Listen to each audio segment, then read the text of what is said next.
Welcome to NFL Daily, where we'd never use AI to write an apology statement. I'm Gregg Rosenthal. I'm here in the garage, joined by one of the best draft analysts in the game. It's JP Acosta, and we are gonna be hitting the winners and losers. JP, I know you have been grinding all draft season, all draft weekend. Welcome to the show, glad to have you. Thank you for having me. It was a really interesting draft. I knew coming in that there'd be some fireworks, but I did not expect this amount of just like everything everywhere. It's like that movie, Everything Everywhere All at Once. That's what it felt like for this draft. Yeah, I hear you. And I opened the show referencing Jax Ulbrich. If you don't know that story, we'll get to it in a second. But yeah, JP is one of the best in the game. He said he's already going to be looking at some 2026 prospects once he takes his mind off things for a couple of weeks. But he goes really deep. So check out all his stuff at SB Nation. But let's just get into it. Today's going to be simple. I just want to do winners, losers from the draft. It can be people, it can be positions, teams, whatever you want. And, you know, we last left off on NFL Daily after night 2 of the draft, wondering where Shedeur Sander is going to go. So I'm just going to start there with some losers. I have way more winners than losers. That's how it should be on draft weekend. But I am going to start with the losers. And the losers isn't Shedeur in this scenario. It's Andrew Berry, the Browns GM, who looked like disappointed when he made that 5th round pick, and people are throwing out some of the quotes that he made in terms of Shedeur Sanders not necessarily being a great fit for the Browns, or hinting at that after his Friday night presser. So Andrew Berry is in that mix. Mel Kiper, I would say, is in that mix for just kind of losing his marbles and looking bad because his number 5 overall player didn't get drafted and losing his cool. Just calm down, Mel Kiper. And then the Atlanta Falcons. I want to at least get to that, but let's talk about the football of it all, because I feel like maybe Joe Flacco and Kenny Pickett are losers here too, because it's just such a strange Cleveland Browns quarterback room to review. It is Flacco, it is Kenny Pickett, it is Gabriel, who's drafted on Wednesday night, and it's now Shedeur Sanders taken in the 5th round. What did you think when Shedeur Sanders was taken by Cleveland? In a way, I actually have one of my losers is Dylan Gabriel, because imagine being the quarterback drafted before Shedeur Sanders on the same team, then going and checking the Cleveland Browns social media page, and it's full of Shedeur Sanders. You probably got one post in there. It's very much like the SpongeBob meme where they hold Squidward out and everybody starts booing and throwing tomatoes, and then they hold SpongeBob out and everybody starts cheering. It feels like that. So for me, when it comes to the whole Shedeur thing, I thought he was going to go early. I had him graded as a late first, early second prospect. So him falling out of the 1st round didn't surprise me that much. But then as you start to get into day 2 and then into day 3, and you start to hear more and more of what was being said about Shedeur, and when it comes to interviews, specifically after the Giants took Jackson Dart, and what Brian Daboll had said about like being a leader when the helmet comes off, all the locker room stuff. It just everything felt kind of like, oh, so maybe he really did flunk these interviews. But the Browns in this situation, everything has been created to a point where this entire QB room, I don't think anybody really wins. Like Joe Flacco was right. That's why I started off with losers, because it sucks for Shedeur, but it does feel like everyone's kind of losing in this scenario. I don't know who the winners are.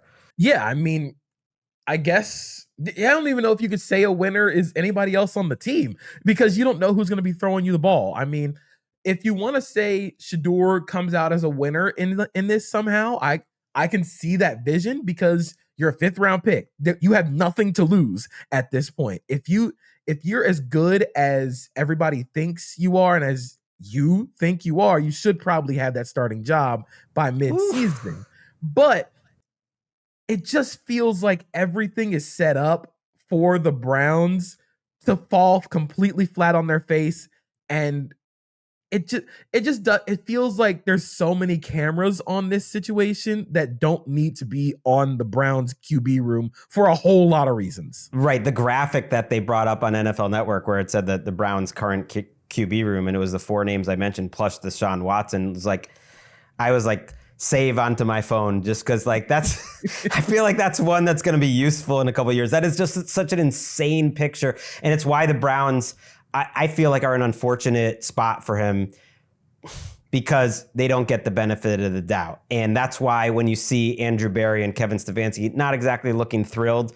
I mean, Andrew Berry kind of has that face. He has resting Andrew Berry face all the time. So I don't know if it's that he's just not fired up. But when you've heard that this ownership group has gotten involved in quarterback decisions before and it's been reported out, it's hard not to think that that's what happened here again, because he did it with Deshaun Watson, and Jimmy Haslam, their owner, basically went public almost as a mea culpa and took responsibility for the Watson signing. And maybe that's why Andrew Berry still has his job. And that's why Kevin Stefanski is still there as 2 coaches of the year with these other awful seasons. If you're looking for one bright spot for Shedeur Sanders, I did think going into the process that he could fit that system. And I do think Kevin Stefanski is a good quarterback coach. And I do think Shedeur Sanders is more talented than Dillon Gabriel, certainly, and that they're going to get rid of Kenny Pickett or Joe Flacco. I don't know which one. Maybe it'll be Pickett. I mean, you can't bring all those guys into camp, can you? It doesn't make a lot of sense to me. And so maybe long term they can figure it out there. But it's the Browns, and so you just wish the Steelers had taken him, Frank. At least that's what I was wishing going into day 3. I actually would put the Steelers as a little bit of a loser here. I know the idea that you wouldn't want the distraction of it all. And I know the quarterback room of Aaron Rodgers and Shedeur Sanders doesn't make that much sense. And I don't believe that Shedeur Sanders is some exceptional talent that warranted all this attention. It was what was, his last name and everything that comes with him and everything that he did to help change college football the last 4 years is why he got so much attention. That said, they need a quarterback, and I think you should be taking swings every single time. And they end up with Will Howard in the 6th round. But to me, Sanders graded out as a better prospect, was worth taking a shot on just to see, even if it's for a year or 2. Yeah, for the Browns, I also don't really understand the process of drafting Dillon Gabriel in the 3rd round, then drafting Shedeur in the 5th. Because if the whole entire plan is for Dillon Gabriel to end up not on the team, then you just sunk a 3rd round pick on a guy who won't make the 53-man roster come the regular season. And then if Shedeur doesn't make the team, you just brought a whole lot of scrutiny and a whole lot of lights on this QB room. Now, Kenny Pickett or Joe Flacco's not making this team. I got to look at the guaranteed money, but one of those guys is getting booted off the island, and the 2 rookies are going to be on it. That's what I would expect. Yeah, I would think it'd be Kenny Pickett, because it would really suck for them to bring in like Joe Flacco again and be like, hey, bud, you go ahead, sit down while we start Dillon Gabriel and Shedeur Sanders for the rest of the year, and you end up off the team. But I think to your point about the Steelers, it's funny because I kind of had a winner as Aaron Rodgers, because he's going to end up getting what he wants. He wants to be on the Steelers. He also wants all the attention to be on him being on the Steelers. Shedeur Sanders is on that team. Aaron Rodgers does not want the attention on Shedeur Sanders and not himself. He wants to be the guy, So I think he's going to end up winning this. I don't know if you want to call it a Cold War against the Steelers. I don't know if you want to call it like a will they, won't they, because it feels like they will. It's just about, okay, we're going to give the draft like a week to end, and then Aaron Rodgers will come on and be like, hey guys, I'm back. I'm signing with the Steelers. Yeah, the plan, to go back to what you said about the Browns and like what was the plan? Why would you take Dillon Gabriel? Well, the plan was they liked Dillon Gabriel better, the coach and the GM. And then the plan got blown up because I think ownership got involved. And if he didn't, they just thought the value was good enough. And when it comes to Rodgers, look, the only person that's talked openly in this scenario is ownership, because he can, Art Rooney, and he expects Aaron Rodgers to be on the Steelers, so I do too. And you're right, Will Howard from Ohio State, who I was a little surprised actually fell to the 6th round. There was some buzz, and that's why you got to be careful of the buzz. There was some buzz before the draft that some of the McVay teams liked him, and apparently not too much, because he ends up going to the 6th round. The ultimate loser, though, and we'll move on from Shedeur, is the Atlanta Falcons. In the most Atlanta Falcons thing of all time, Jax Ulbrich, who is the son of their defensive coordinator, Jeff Ulbrich, was found to be the person who prank called Shedeur Sanders. The video is out there because, Shedeur is getting, videotaped throughout the process for social media and for whatever else is going on with an Amazon crew that you could see in there. And it's just such a dick move, like such an unfair, like mean thing that he was getting prank called, and sounds like he wasn't the only one. Tyler Warren has reported to have taken a prank call as well. An unnamed other prospect who was drafted was prank called and told that he was traded afterwards. It's unclear if the others are from Jack Solbrick, but the Atlanta Falcons released a statement, and they said the Atlanta Falcons do not condone this behavior. They send their sincere apologies to Shedeur Sanders, and they've been in contact with the NFL and will continue to cooperate fully with any inquiries we may receive from the NFL league office. I mean, what an embarrassing story for everyone. I would be surprised if the Falcons aren't punished for this. I don't know if they're going to lose a draft pick. They're certainly going to lose some money. What the statement said was that, the number that Sanders was on a private email that only NFL employees had, and Jeff Ulbrich left it open, and his son got a handle on it. And just a brutal dad moment if you're Jeff Ulbrich. Like, his son is 21 years old. In the apology that Jack Ulbrich sent out privately or through his social media, like, he misspelled Shedeur Sanders' name, and it looked like it was written by AI. If you literally put it in that, there's a way to check or ask if something's been written by AI. It says 100% it's been written by AI. Who knows if that's like true or not? But either way, it just sucks. And it's also the most Atlanta Falcons thing ever. Yeah. Getting involved in something you have nothing to do with and bringing great shame on your organization. Give me a break. I actually posted this on Blue Sky after the news had come out, and I was like, somehow every chaotic or batshit insane story in NFL history has something to do with the Atlanta Falcons. Right. I think they are the anchor being for the NFL. You have to have Atlanta Falcons insanity for anything to actually happen. Like, it doesn't make any sense for anybody here. If you're Jeff Ulbrich, and I know you trust your son, obviously, you gonna leave the iPad unlocked, your work computer, your work technology unlocked around the house? I mean, you got to think pretty low of your 21-year-old son to think he's going to be snooping on your iPad and prank calling kids. And he should think low of his son. And that's what I mean, low dad moment. I mean, look, there can be lower.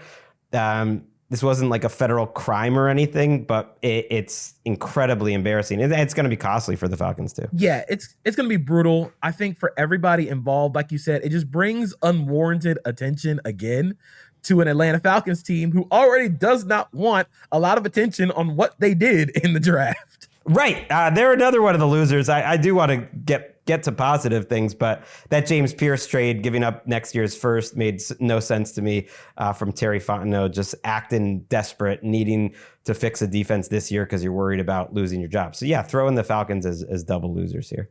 Yeah, it doesn't make sense, partially because they said they wanted to draft James Pierce at 15, which is like, whoa, okay, all right then, sure. So you draft Jalen Walker, who is a better player, and then you feel the need to desperately go back up and get the guy by trading a future first. I don't think the Giants traded a future first to go get Jackson Dart. No, they didn't. They traded a couple thirds. This just feels, like you said, it feels like the Falcons are making incredibly desperate moves to try and go, like, be legitimate this year to try and save everybody's job. Right. It's a tough place to be. And look, I think they're set up to be a competitive team. So I don't think that's going to be a top 5 pick or anything like that, but you never know. And the Rams have something to root for this season, which is the Falcons to lose every game. All right, give me one of your winners. One of my winners is actually the second-year starting quarterback group. That's Jaden Daniels, Caleb Williams, Drake May. I think each of their teams did a really good job of, okay, we have a guy. We know we have a guy. Let's go all in and try and see if we can get the most out of him. In Caleb Williams' case, you draft Colston Loveland at 10, which my friend Corey Kennan had actually kind of done some work and is like, this actually makes a lot of sense and is a better fit over Tyler Warren because of what Colston Loveland brings as a receiver downfield. And I think that's something that the Bears kind of missed. So they missed a lot in their offense last season, but that explosive element in their offense, and then going back and adding Luther Burden III in the second round, which I think was a really good pickup for what Ben Johnson's offense wants to be, which is just doing all this work after the catch, all the explosive stuff in the short yardage game. I think that Luther Burden can do that a lot, but now it is on Caleb Williams to take that next step and use all these weapons, all these tools. You have a first round pick in Rome Odunze. You have a first round pick in Colson Loveland, high second in Burden, heavily invested in DJ Moore. It feels like they are properly investing around him to try and get the most out of him. Yeah, the whole offseason is about improving their offense. They're trying to score 30 plus points a game, just like the Detroit Lions did with Ben Johnson, partly because the defense is in much better shape in terms of their roster. Not that they've totally ignored it this offseason, but I love that. I will always believe they were going to draft Travion Henderson if the Patriots didn't right ahead of them, but we'll never know that. Were you a Burden guy? Because to me, he was a tough evaluation, which I tended to be on the side of is too risky for me. But now that you see that he's with Ben Johnson, you feel like, okay, he's going to have the vision and the plan for him. He probably wasn't for every team, but now I can see him having success. I'm curious what you thought about Burden. So if you count Travis Hunter as a wide receiver, Luther Burden was my wide receiver 4, behind McMillan, behind Emeka Egbuka, and then behind Travis Hunter. I think if you look at 2023 Luther Burden, I think that would make you think, oh yeah, this guy is amazing, inside, outside, explosive threat. 2024, I feel like all of his best work came from out the slot, which is really what I'm worried about. If you're going to draft a guy early as a slot only guy, I'd wonder how effective he can be. But in the in the Bears offense, where you have DJ Moore and Rome Odunze taking all the snaps outside, you can essentially become the designated jet sweep. You can do the designer stuff like the end arounds. You can do some of the stuff after the catch that they really were missing, which is what Luther Burden does best, that explosive ability after the catch. Right. I believe he'll be able to do that right away. I wasn't sure if he had the threshold of special enough as an explosive athlete. We will see, to make up for how raw and maybe not complete he was as a receiver compared to some other guys. I see that you had him above Tet, and heck, I had Kyle Williams ahead of him. But now it's all about development. Jamison Williams had some things he was a little raw at too, and I think he eventually has developed more of his game. And so I kind of have confidence in that coaching step to help Luther Burden develop. I mean, he doesn't have a bad mentor in terms of play style with DJ Moore right on the roster. So I'm with you. That was awesome, and it makes me more excited to watch the Bears. And yeah, you mentioned the Pats, just going heavy off, and they did what they had to do in terms of going offense off the top. And I talked about those pickups on Friday night show, so I'm not going to repeat myself. But I do like the idea that I still think they didn't have to reach for value. Will Campbell, I wasn't in love with, but obviously some other people disagree with that. And I don't think they had to reach to get Travion and Kyle Williams. So you have some explosive elements to the offense. And I kind of liked it's off your winners topic, but I like some of their day 3 pickups too on defense. Joshua Farmer, Braden Swinson, those are guys that to me were kind of home run tries for a day 3 pick.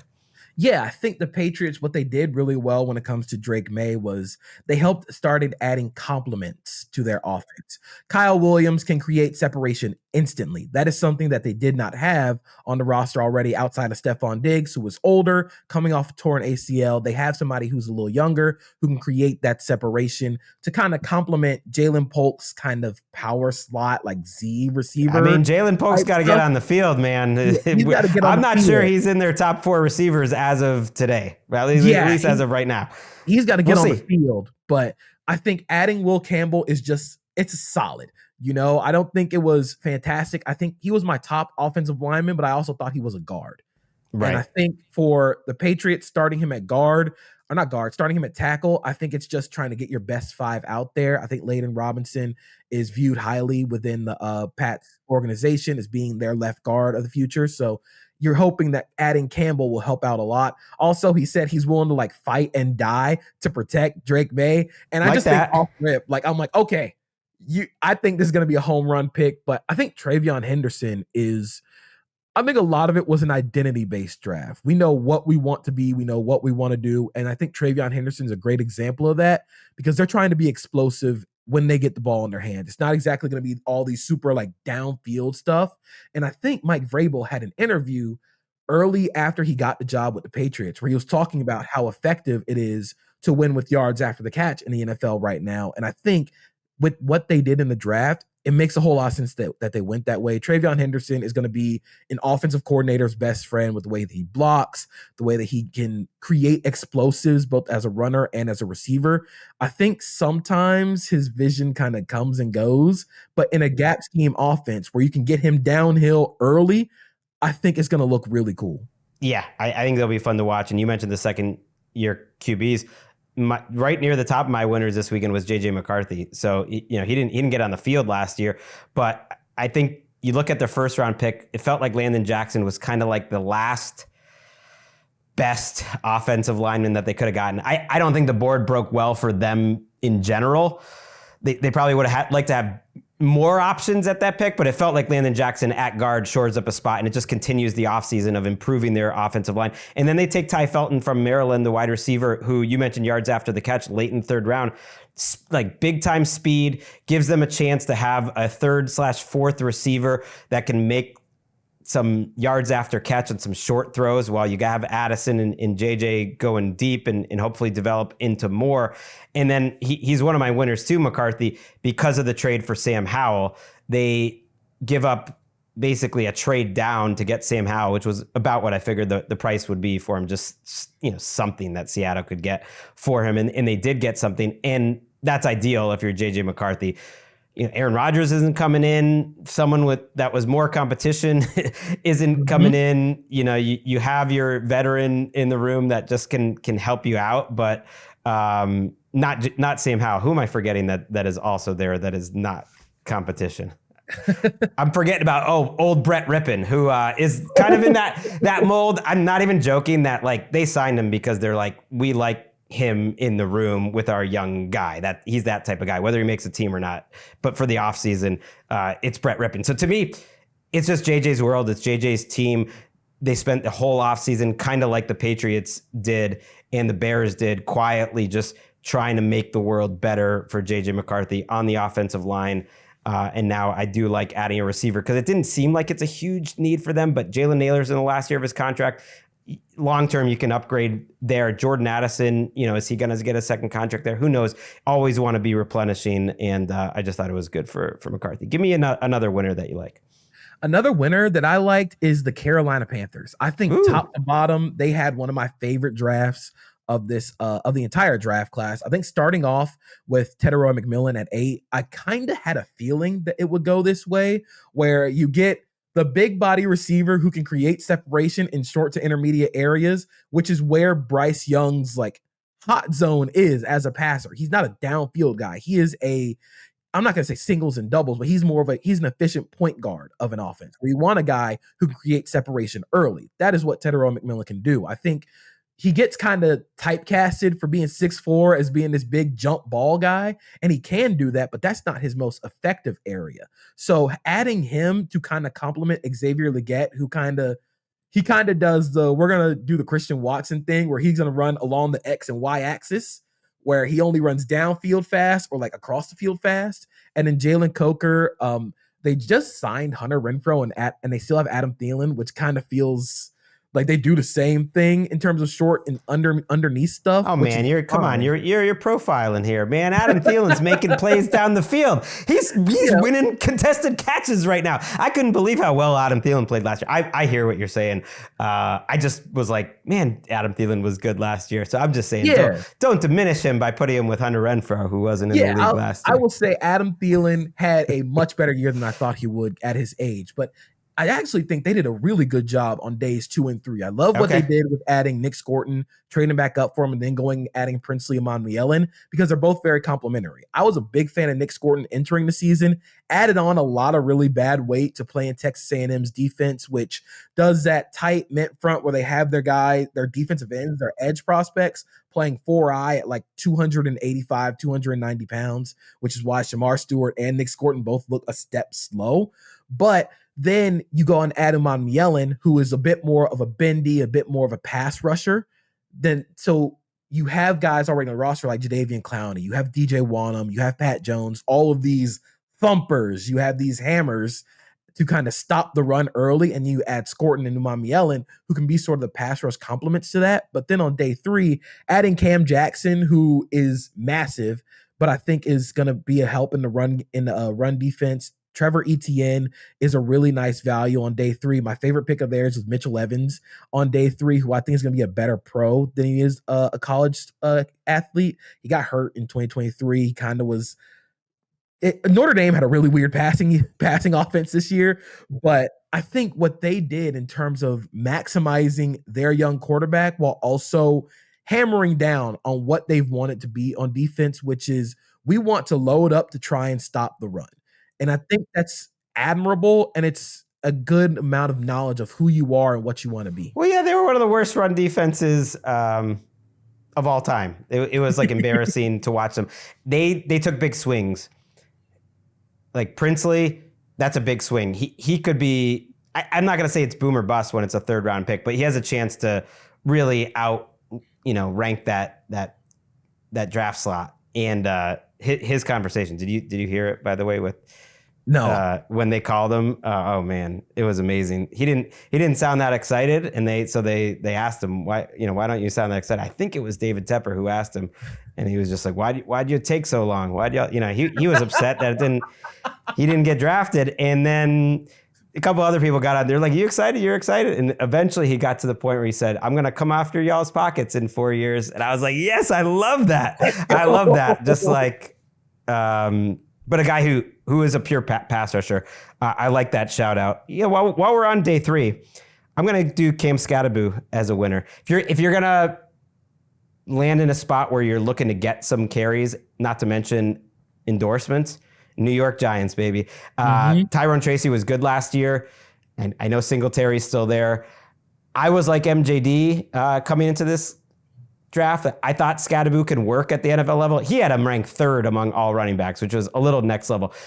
He's obviously going to have to figure things out in pass pro, but I actually do think his style will work at the NFL level as like a useful, fun player. And so you take him in the 4th round. I think it's a nice spot for him to actually get some work. I think their offensive line is a little underrated, and I'm looking forward to just like New York eating him up. So that was a good spot for Skattebo. Yeah, I think it's perfect, especially with how he complements Tyrone Tracy, whereas Tracy is a little bit more explosive, a little electric outside the tackles. Cam Skattebo is going to be the guy who just basically does what he does at Arizona State, which is just grind people between the tackles. I think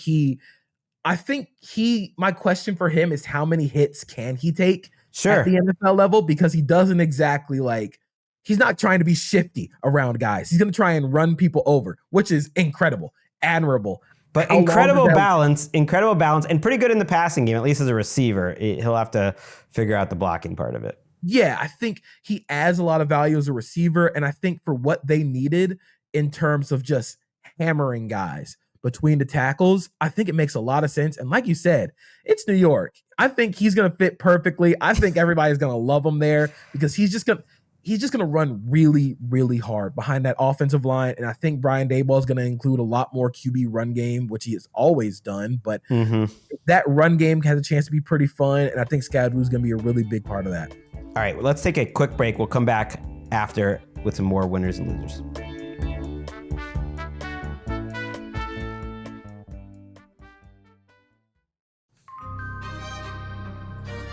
Back on NFL Daily. And yeah, we were talking Cam Skattebo before the break. He was kind of part of a larger trend. The running backs, they're winners. Tight ends are winners, like these forgotten positions. So 4 running backs in the top 37, JP.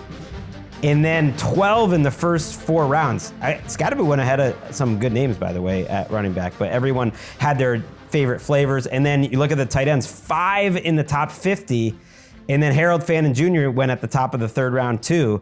So I think teams just went where the good players were this year, and there just were more good players at running back and tight end. But I do think we're back, not all the way to where running backs were, but more to maybe like late aughts where, okay, it's like no one thought it was crazy that Omari and Hampton went, early 20s and that 4 go in the top 37. No one's like screaming reach. Like we've reached a nice balance where if you're a great football player, like you get rewarded. So running backs, tight ends, we're back, baby.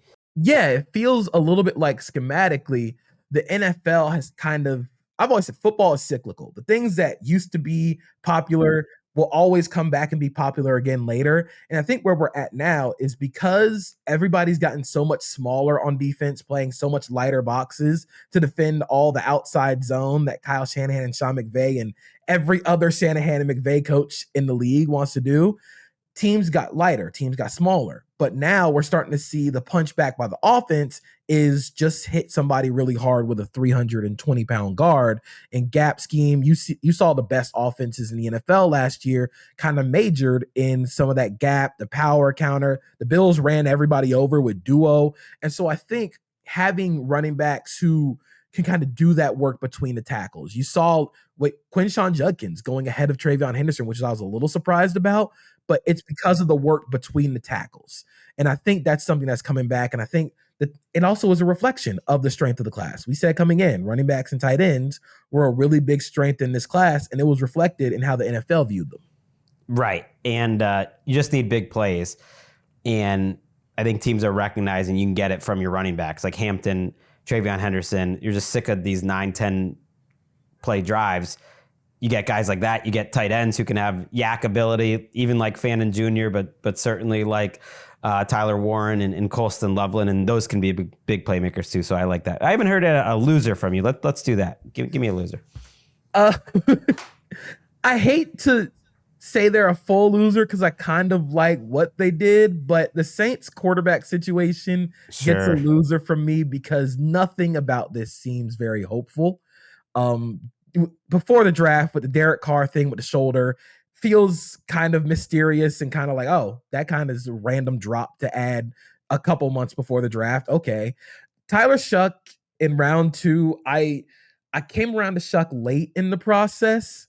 I kind of think he's more of just like a high value backup, maybe spot starter, because again, you're getting a guy who's going to be 26 when the season starts and has a litany of injuries. And then you have Spencer Rattler, who has something, but also kind of weird. So nothing about the Saints quarterback situation is very inspiring for the first year of the Kellen Moore regime, which also kind of makes me think that they're one of the teams along with the Browns that are kind of just like, all right, we're just going to punt on this season at quarterback because Doug Nussmeier. But they just took 140th overall, JP. I hear you, and I actually think you're right. That is maybe what they're thinking partly, but they got to get one but that means they just drafted a bridge quarterback 40th overall. It really is.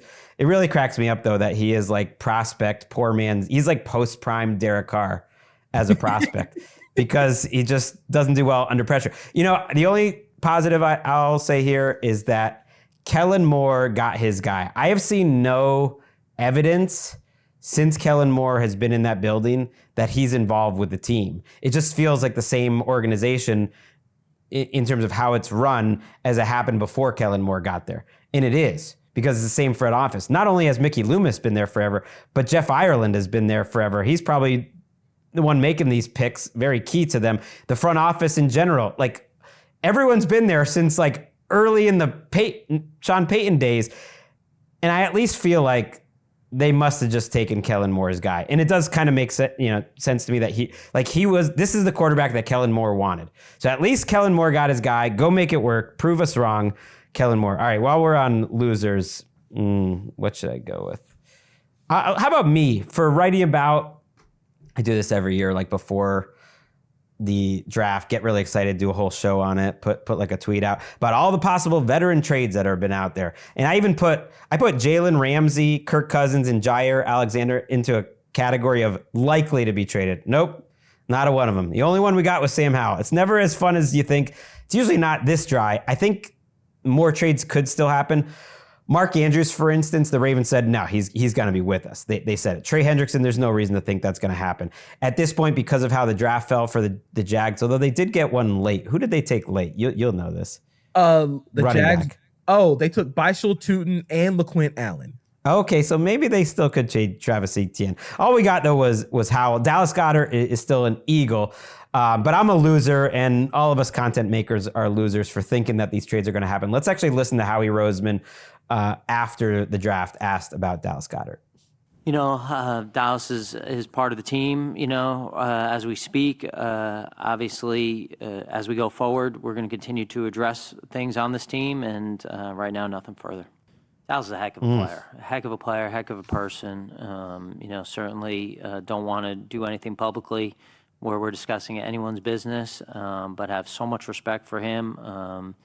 Been to 2 Super Bowls together, and obviously would love him on this team. You always love having Dallas on this team, but we're not there right now on any of that. But love Dallas Goedert.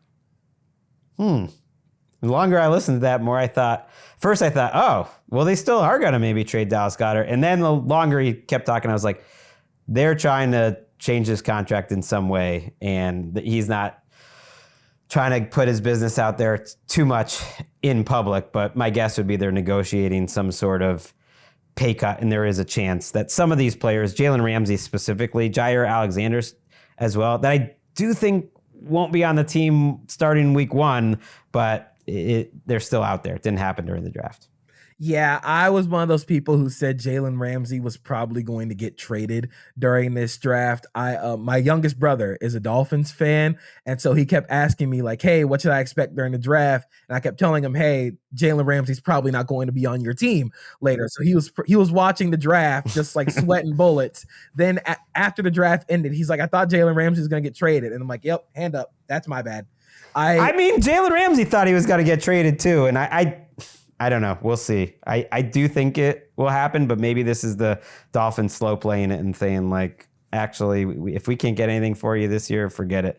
Give me a winner. One of my winners actually is John Schneider and the Seattle Seahawks. Okay. I had said for the longest, I would believe John Schneider drafting an interior offensive lineman in the first round when I saw it. And then he went out and did it. And I was like, oh, okay. I think what Schneider did and what I'm really liking about the Seahawks drafting is they took a whole lot of swings on elite athletes. And I think a guy like Gray Zabel, who can play guard or center, I think he's probably going to play center in the NFL, but I think his movement skills at that pivot point, when you think about like Clint Kubiak and the outside zone offense, makes a lot of sense. And then you add like Eman Wari, you add Jalen Milroe into that, and you just feel like some of the stuff that John Schneider has said about this draft class and how excited he gets, specifically talking about Jalen Milroe, kind of made me want to put loser as Sam Darnold somehow still in this, because you go to a place thinking you're going to be the long-term starter, and then they go and draft the guy that the dude just lights up talking about him. It's kind of weird. I didn't put him as a loser for like, he's going to make a lot of money, but I think Schneider and the Seahawks really went back to the well of just drafting elite athletes, and it makes a lot of sense for them. So the stat from our friends at Next Gen is insane. They took a league-high 4 players with an NGS athleticism score of 85 or higher. Their first 4 picks had an average score, and their first 4 picks, Gray Zabel, as you mentioned, a freak, Eman Wari, extra freak, Elijah Arroyo, very athletic, the tight end for Miami, and then Milroe, who's a 99, had an average of 91, the highest by any team in the draft since 2003. So this is the most athletic draft class since 2003 for the first 2 days, and I'm with you. I think they're excited about what they can do with Milroe as a complementary offensive weapon type piece as a rookie. Look, if Sam Darnold plays the way that he wants to play, like he did last year, he will end up being there long term. But he knows he's there on a 1-year deal, essentially, and he'll have to make it happen. But yeah, I'm with you. It's interesting to note, by the way, they did announce Zabel, I believe, as a guard, and they might like Oluwatimi as their center for now, and Zabel at guard. Kind of similar to, I think the Patriots actually might play Jared Wilson, you mentioned earlier, at left guard for now. And Garrett Bradbury at center. But they'll use them both, and they'll figure out who the best 5 are. All right, what's another class I like? We didn't really hit the Eagles on Thursday night. So you take Jahad Campbell. I mentioned it briefly, but one of my favorite players in the draft, an injury concern. They don't need him to be on the field right away. Does remind me of the Nakobe Dean pick in a way because of the injury concerns, and you're waiting for him. But to me, just a premier player in this class, clearly the best off-ball linebacker and landing in a perfect spot. Thinking of him and Zach Bond next to each other is awesome. And then day 2, you take a safety, Makuba, who I really like a lot, and I think will be able to play. I don't know if you had any thoughts on their draft as a whole, not just the first 2 picks. You know the day 3 and day 2 guys better than me, certainly. But I love those first 2 picks and just felt like a nice combination of thinking about the future, but also guys that I think could help you try to win a Super Bowl this year. One of my favorite picks of theirs, one of the ones that made me kind of really like perk my ears up a little bit on day 3 was Cam Williams from Texas, who was mocked as high as the 2nd round early in the season. He's really young, 20 years old. He had a horrendous showing in the playoff. I think everybody remembers Cam Williams for Jack Sawyer beating him around the edge for the strip sack in the college football playoff. But I think the Eagles on day 3 kind of leaned into the Jeff Stoutland, Vic Fangio like force multiplier, and especially for Cam Williams, who is a monstrous athlete, long, big, tall, like a first off the bus guy with great movement. You think about adding him to Jeff Stoutland and giving him the chance to let him work with him for a few years. This is the Eagles got this guy on day 3, ends up being a high quality starter because he gets around Jeff Stoutland and that nucleus they have. So I'm really excited for that. But I like their draft overall. I think they took some swings, but they're worthwhile swings because you have the nucleus already in terms of player development. Right. And Kyle McCord, by the way, they took the quarterback out of Syracuse. They always say they want to be a quarterback factory. There was some buzz that they were going to take Shedeur Sanders in the 5th round, which actually I think would have been a perfect situation for him and would have made sense for them too, maybe as the medium-term backup. And if he ends up being trade bait, like all the better. But they end up taking Kyle McCord because the Browns traded up and took Shedeur. And yeah, you mentioned Cam Williams. They took a couple tackles in round 6, also Miles Hinton of Michigan. And I can just picture like one of those guys playing in some playoff game 4 years from now. And we're like, oh, the Eagles did it again. All right, give me whatever you want, a winner or a loser, whatever you want to talk about. So one of my winners is self-scouting, just in general. I think a lot of teams looked at where they went wrong in last season and kind of flipped it completely on their head. And a few teams really stood out for me with that. The San Francisco 49ers had one of their worst seasons in run defense that I've ever seen from their defenses, and decided, okay, we're just going to go out and add Mykel Williams, who was one of, if not the best run defending edge in this class. You go out and add Alfred Collins from Texas on day 2, one of my favorite day 2 picks, because again, it is understanding what you were wrong with. And that is defending the run up the middle. Alfred Collins is he's not there to rush the passer. He's there to stop the run. I think adding CJ West later on, really nice pick for them in terms of, again, stopping the run. They knew where they were going. Defensive tackle, right? And yes. Like a high upside player. Yeah, CJ West, he was the middle of Indiana's undersized tight front defense, and they still were one of the best teams against the run in the country. And that's partially because of CJ West. I thought they did a really good job of understanding their faults and then just going full force at it in this draft class. I think the Dolphins also did a good job of that. One of the big things about the Dolphins, my biggest complaints about the Dolphins, is that they were the cold, rainy night in Stoke team, where if it was 3rd and short, do I expect you to get the first down, or can you stop teams from getting first downs? They couldn't.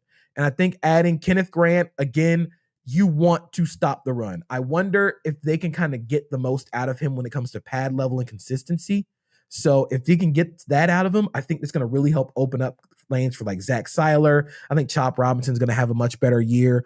And then you go out on day 2, you add a guy in Jonas Savaianea at guard, who again is just going to add more physicality to the offense. That has been my biggest complaint about the Dolphins offense, is that they weren't physical. And I think adding Savaianea, and then on day 3, adding Jordan Phillips and Zeke Biggers, who are both also just monstrous run defenders, I think they knew going in, they wanted to completely flip their mantra of, oh, the Dolphins can't win in the cold, the Dolphins can't win in the playoffs, and in the playoffs, you need to be physical. So I think they added that physicality a lot. Right, and a tight end in Gunnar Helm, who probably out of this class was the best blocker, I guess. At least had that reputation. And not only did you trade up for Savaianea, you sniped the Patriots by all accounts. They jumped right in front of them. Elliott Wolf, the Patriots GM, without being called the GM, said that it was a good exercise because they had their first real argument in the draft room where I think there were two sides of who they wanted to take with the Travion Henderson pick. And the best I can guess, and then he said the guy that we were debating about ended up getting taken.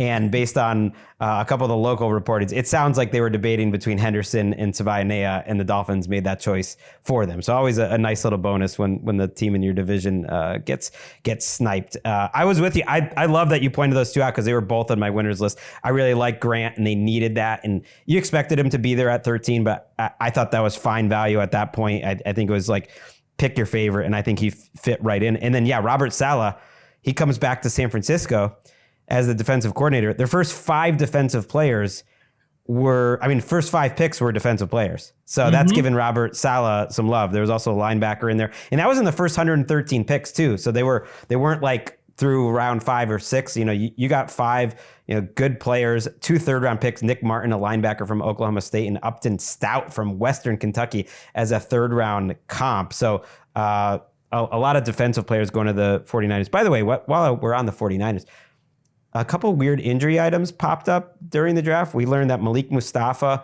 really promising young safety for them, who I expected to start, tore his ACL in week 18 last year. The news didn't come out until this weekend, so that's bad news for Saleh.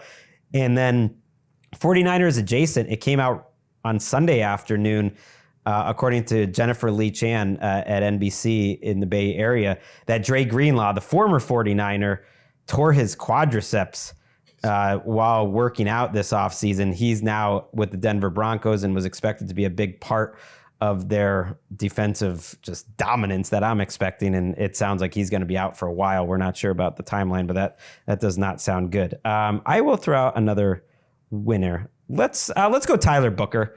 To me, he was just a winner just for his interview with friend of the show, Adam Lefko, and friends, including Micah Parsons on Bleacher Report the night of the draft. Let's listen to Tyler Booker, the guard taken by the Cowboys in the first round. You had one of my favorite quotes of the entire draft process. You said, quote, "I make guys not love football anymore." What does it feel like to see the love of football leave someone's eyes?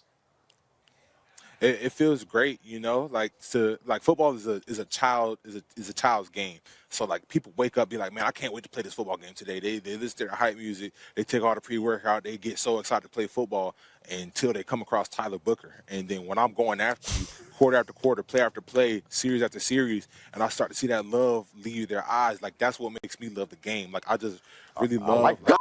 I like that part. Yeah, you just got me right. Hey, he got me ready to go. I ain't gonna lie. He got me ready to go. Bro, I'm gonna play right now. Yeah, God. Yeah, he got me hyped. I ain't gonna lie. All right. Play after play, quarter after quarter. Hey, man, welcome to the team.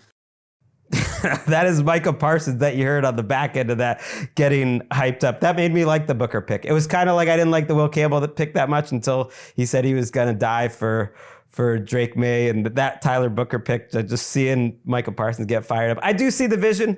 I don't love that they didn't get any wide receiver, but I do like all the players that the Cowboys took. Booker was early. I don't know if you had a thought on the Booker pick or the Cowboys draft. It is crazy how they do not have a second option behind CeeDee Lamb. I'm kind of shocked they did not come out of this draft with one. Maybe they'll get into the wide receiver mix in terms of a veteran trade, something like that. But man, Booker fired me up too.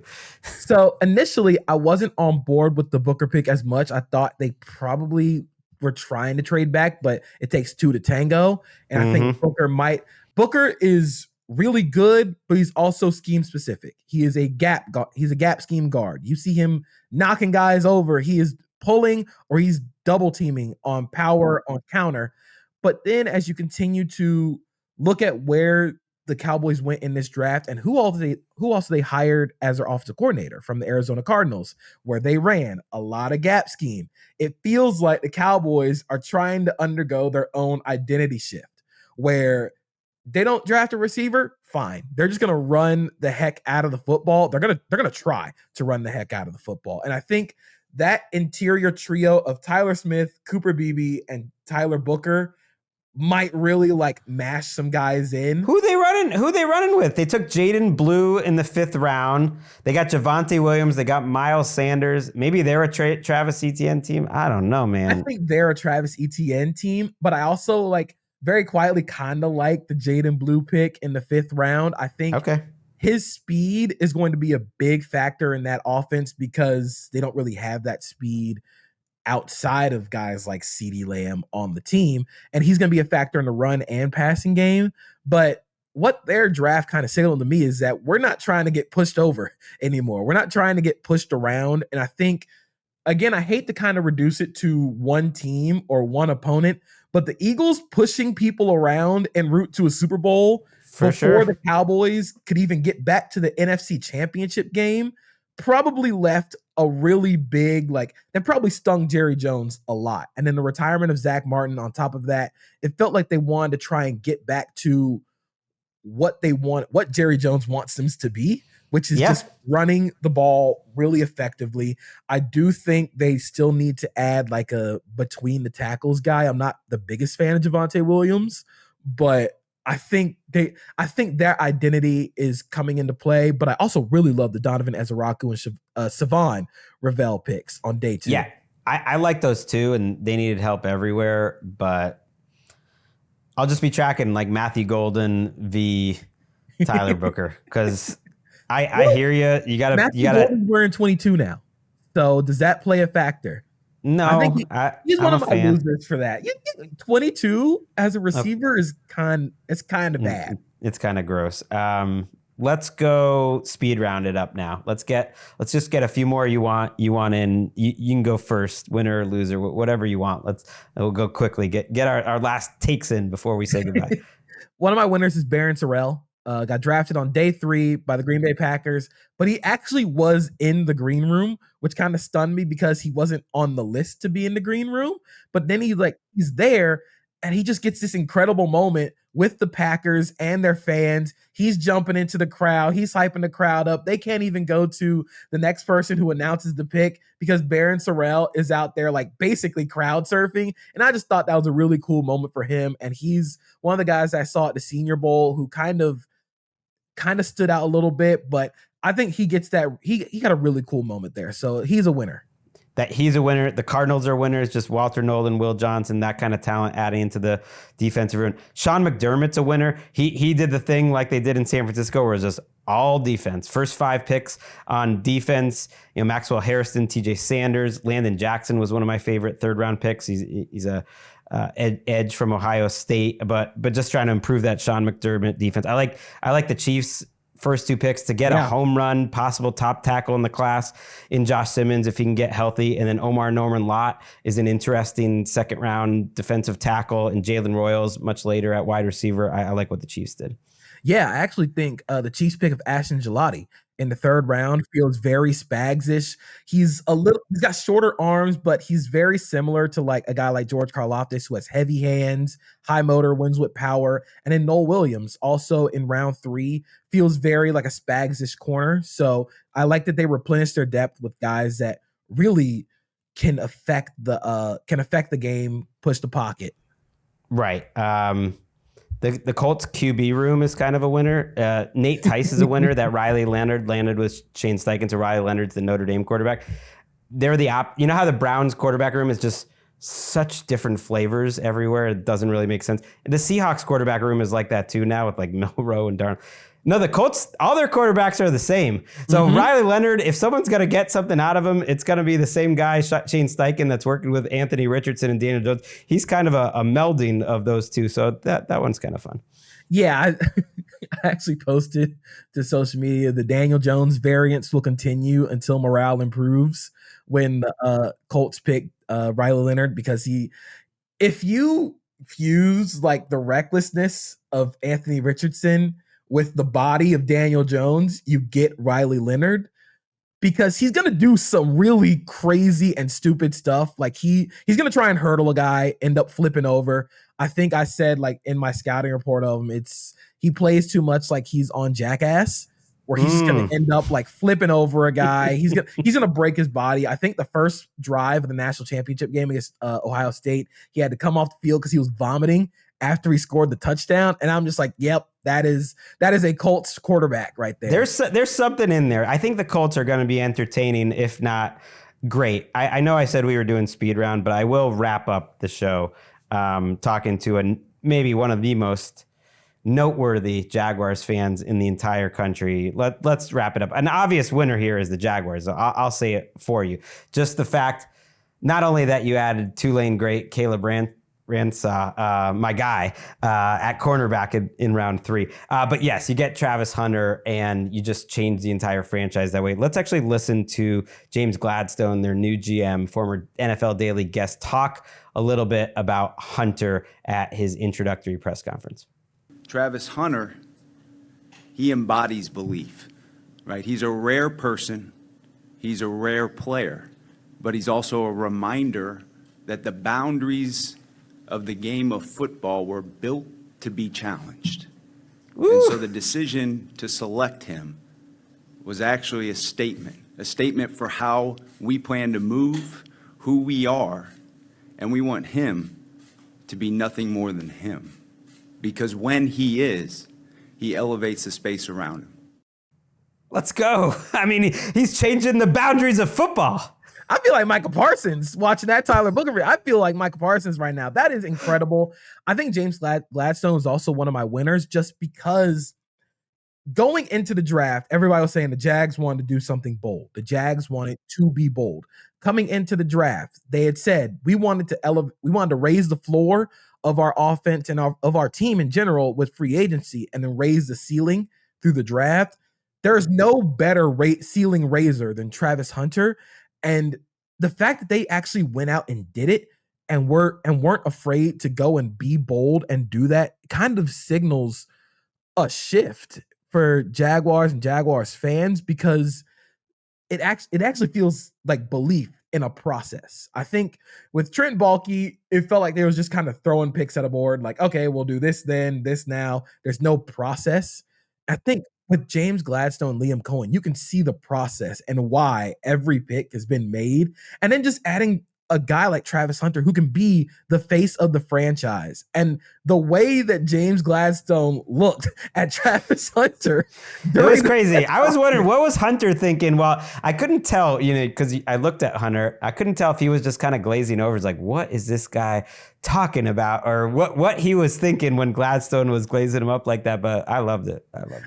It's incredible. I'm so excited for this regime, and I know that it might not work because it is the Jaguars. I am well aware of that, but the fact that they went out and this entire offseason has been about them being bold. They had to go and actually fire Trent Baalke, and then they went out and took Liam Cohen back. You go out and be bold and add a 34-year-old GM who has now become like one of the major talking points of the NFL. You go out and you be bold and get a guy like Travis Hunter. It just feels so different, but a good different. So I'm very excited. I know that it's probably it might not work out, but I think the fun in it is seeing if it does. Hunter's gonna work out. I just believe it with all my heart. And I don't buy this trade made sense for both sides part of the Browns. Like, it was good process for the Browns, but it was worth taking a chance for the Jaguars. No. At some point, you gotta evaluate the players, and I could be wrong, and James Gladstone could be wrong, but at some point that's what they do is evaluate, and clearly the Browns didn't believe Travis Hunter was as special a player as I did, but I think he's going to be one of the most special players certainly that ever puts on a Jaguars uniform or that would put on a Browns uniform, and if he is that guy, then you messed up. Yeah, period. I mean, Andrew Berry was calling him Shohei Ohtani entering this draft. Although he knew, it's funny to think back, according to the reporting, at that point he already knew he had traded him. So he was just, I don't know what he was doing, trying to get a better offer. Yeah, it's crazy to compare somebody to Shohei Ohtani and then pass up on the chance to take Shohei Ohtani. Right. In what other sport do you do that? You certainly don't do that in baseball, but I think the Browns, it sucks to have the rug pulled out from under you expecting Travis Hunter and ending up with Mason Graham, who was still a very good prospect, but then ending up using the picks you got for Travis Hunter with Dylan Sampson, who was kind of similar in a smaller package to Quinshon Judkins and both being gap scheme only players with not that great of vision, and then drafting 2 quarterbacks after. So you doubled up by drafting 2 running backs and 2 quarterbacks in this draft when you still have holes almost everywhere on the offensive line. And I do like Dylan Sampson, though. I do like Dylan Sampson. I will defend it. I get why Sampson, which kind of is like, why did you pick Judkins there then? So again, it's fine getting the picks, but it's about what you do after you get them. And that's where I feel like the Browns process was just like, what are we doing here? Right. And for the Jags, it's cool for them to be closer to being a premier team in terms of interest. I think that's fun. They've just been a little too forgettable lately. And I talked about it a lot this offseason. I actually thought their roster was decent. It didn't have as many huge holes in it as a team you would expect with that record.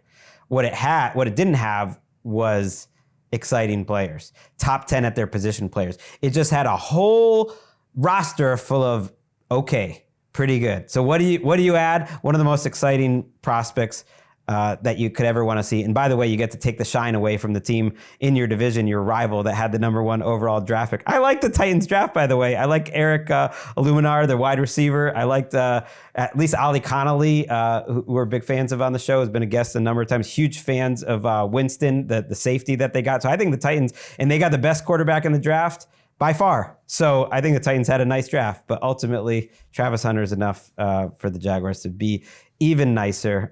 Great having you on, JP. I want you to take a little bit of a breather before you start diving into that 2026 date, but I want to get ahead of it this year and have you on earlier and start talking about those guys. Absolutely. I'll be taking a little bit of a break. I'll take like a week and a half. My sister's graduating from college this weekend, so I'm going to go up and visit her. And then we'll start diving into 2026 a little later. I know. And we'll be diving into, like, I had more winners and takes. I love what you did, Raiders and Bucks and all that stuff. But you know what? We're actually going to cover all 32 teams this week. So if we didn't hit you today, we are coming back later in the week, going over the drafts for each and every team. We'll give everyone an equal amount of time. We'll have Jordan Rodriguez and Patrick Claben in with me to do that. We'll also have Daniel Jeremiah, the final 40s and free agents. That will be in your feed on Tuesday. So thanks to JP Acosta of SB Nation. Yes, when we're starting to fill out those post-draft depth charts, you know football is back. We'll see you Tuesday.